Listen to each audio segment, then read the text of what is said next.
الحمدللہ رب العالمین والصلاة والسلام علی رسولہ الکریم اعوذ باللہ من الشیطان الرجیم بسم اللہ الرحمن الرحیم السلام علیکم ورحمۃ اللہ وبرکاتہ۔ میں آج اپنے درس کا آغاز سورہ ملک کی آیت نمبر 2 سے کر رہی ہوں۔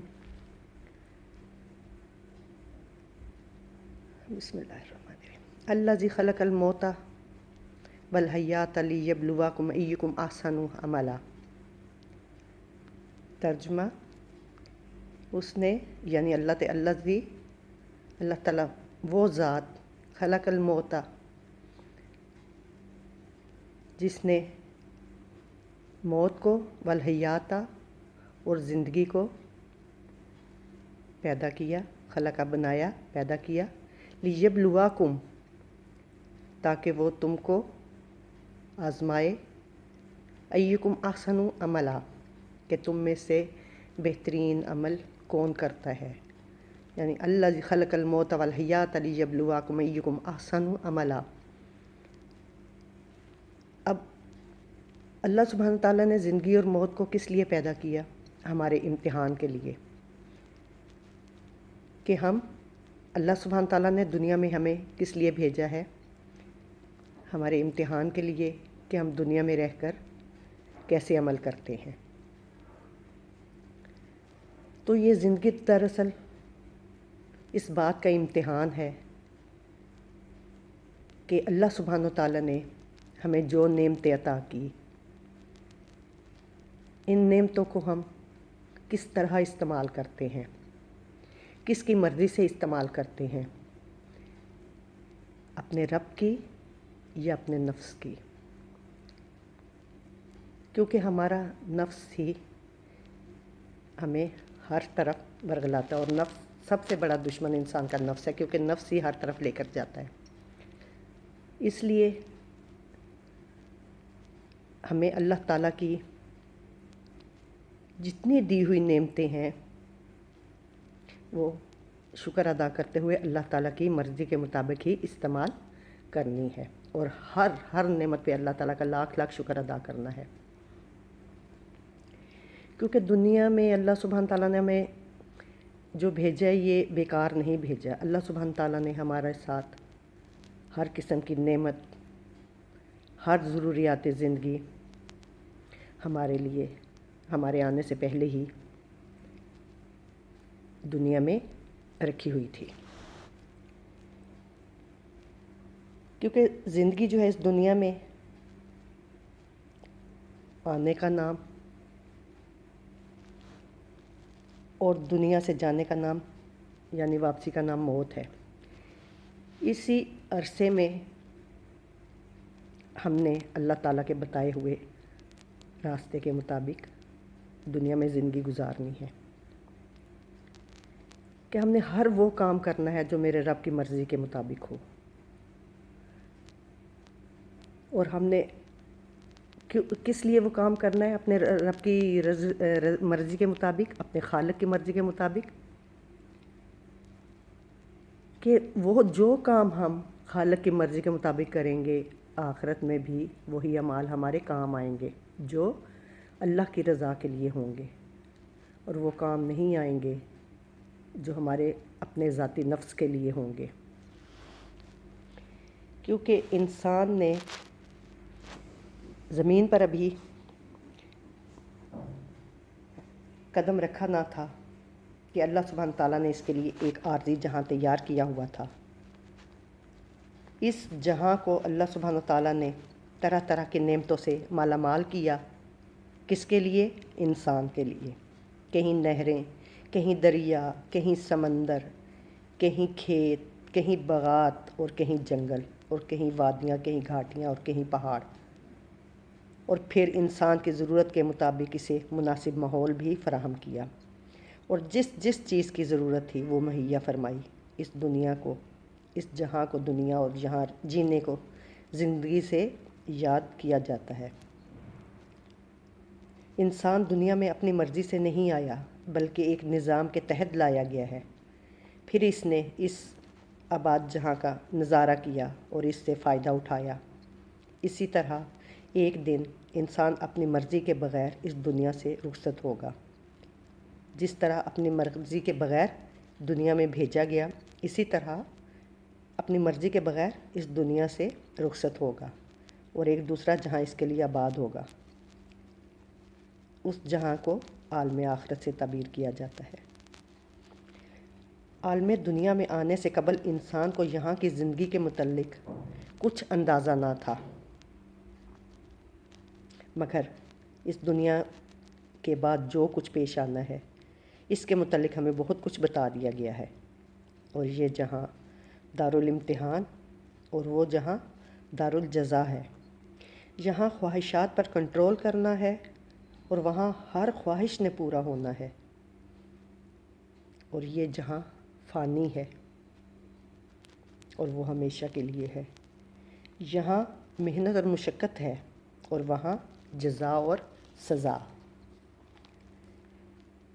موت کے بعد عالم آخرت کا سفر شروع ہو جاتا ہے، اور اس سفر میں جو کچھ پیش آنا ہے اور جو کچھ پوچھا جانا ہے اور جو اعزاز و اکرام سے نوازا جانا ہے یا ذلت اور رسوائی کا سامنا کرنا پڑتا ہے، اور اس سفر کی جو مشکلات ہیں، اسی طرح صبح قیامت کا طلوع ہونا، حساب کتاب اور اس کے بعد جنت یا جہنم، یہ چیزیں ہمارے مرنے کے بعد سامنے آنی ہے۔ اب یہ تو ہم پڑھ چکے ہیں کہ زندگی جو ہے اس دنیا میں آنے کا نام ہے اور موت دنیا سے واپسی کا نام ہے۔ اس آنے اور جانے کے درمیان ایک مختصر سا وقت ہے جو ہم سب کو ملا ہے، ہر چیز سے قیمتی ہے۔ اس وقت کا صحیح استعمال، صحیح حق وہی ادا کر سکتا ہے، اور اس سے حقیقی فائدہ وہی اٹھا سکتا ہے جو اپنے آغاز اور انجام سے باخبر ہو۔ اس چند روزہ دنیا میں کامیاب وہ نہیں جو ڈھیروں مال کما لے، بڑے بڑے محل تعمیر کر لے اور چند دنوں کے لیے شہرت پائے۔ یہ جو ہے یہ اصلی کامیابی نہیں ہے، بلکہ اصل کامیاب وہ ہے جو اپنے وقت کو مفید کاموں میں استعمال کرتے ہوئے اپنے خالق کی مرضی کے مطابق خود کو اسی کے لیے خالص کر لے، کیونکہ آخرت میں بھی وہی اعمال کام آئیں گے جو اللہ سبحانہ تعالیٰ کی رضا کے لیے ہوں گے۔ اللہ سبحانہ تعالیٰ فرماتے ہیں قرآن میں سورہ شعراء کہ جس روز مال اور بیٹے کام نہ آئیں گے، مگر کامیاب وہی ہے جو اللہ کے پاس قلب سلیم لیے ہوئے آئے۔ اور یہ زندگی، بار بار یہی بات ہے کہ یہ زندگی تو دراصل اس بات کا امتحان ہے کہ اللہ کی نعمتوں کو، دی ہوئی نعمتوں کو ہم کس کی مرضی کے مطابق استعمال کرتے ہیں، ایک ایک نعمت کو، ہر چیز کو۔ اور اللہ سبحانہ تعالیٰ اب یہاں پہ جو ہے کہ ہمارا سب سے قیمتی کیا تھا؟ سب سے قیمتی چیز وقت، جس کا ہم صحیح استعمال نہیں کرتے اور وقت یوں ہی ضائع کر دیتے ہیں۔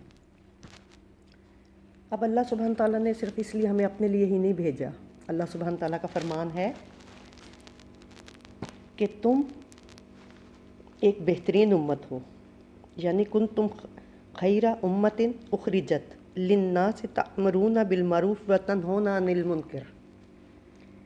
اب قرآن میں اللہ تعالیٰ یہ بھی فرماتے ہیں کہ تم لوگ ایک بہترین امت ہو، مطلب کہ ہم سے پہلے جتنی بھی امتیں گزر چکی ہیں، تم ایک بہترین امت ہو۔ کہ تم لوگوں کو بہترین امت کس لیے ہو؟ کہ تم جو ہو نیک کام کرنے کو کہتے ہو اور برے کاموں سے منع کرتے ہو۔ اب یہاں پہ یہ آ گیا کہ ہم اپنے آپ کو دیکھیں کہ اللہ سبحانہ تعالیٰ نے ہم پہ جو ذمہ داری ڈالی ہے اور جو کہا ہے کہ تم ایک بہترین امت ہو، کیا وہ ہم حق اپنا ادا کر بھی رہے ہیں یا نہیں؟ اس چیز پہ ہمیں غور کرنا چاہیے۔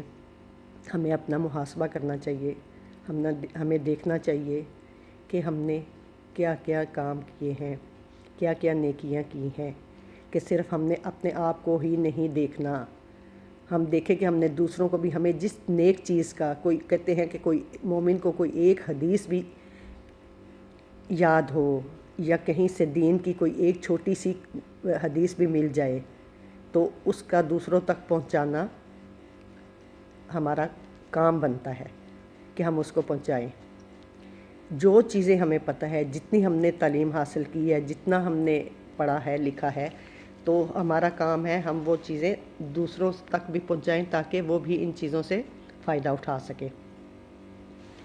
کیونکہ اسی طرح تو وہ کہتے ہیں نا کہ صدقہ جاریہ بننا، تو یہ چیز یہی صدقہ جاریہ ہے کہ وہ ہمیشہ کے لیے آپ کے لیے، مطلب جو آپ کسی کو کوئی اچھی چیز بتاؤ گے، اچھی حدیث بتاؤ گے، قرآن کے متعلق بتاؤ گے، تو وہ کیا ہوگا کہ جو کوئی اس پہ عمل کرے گا وہ آپ کے لیے صدقہ جاریہ بنتا جائے گا۔ تو سب سے بڑی بات یہی ہے کہ ہم لوگوں نے جو کچھ، اللہ تعالیٰ کا لاکھ لاکھ شکر ادا کرتے ہوئے الحمدللہ الحمدللہ کہ پہلے ہمیں بھی اتنی چیزوں کا نہیں پتہ تھا، ہم مسلمان تو تھے، ہم نے کلمہ تو پڑھ لیا ہوا تھا، لیکن مومن تک نہیں پہنچے تھے۔ اب آپ سوچیں گی میری بہنوں کہ مسلمان اور مومن میں کیا فرق ہے؟ تو مسلمان تو مطلب کہ صرف ہو گئے جی، کلمہ پڑھ لیا مسلمان ہو گئے، لیکن مومن وہ ہے جو اللہ کی مانتا ہے، اور مسلمان جو اللہ کو مانتا ہے۔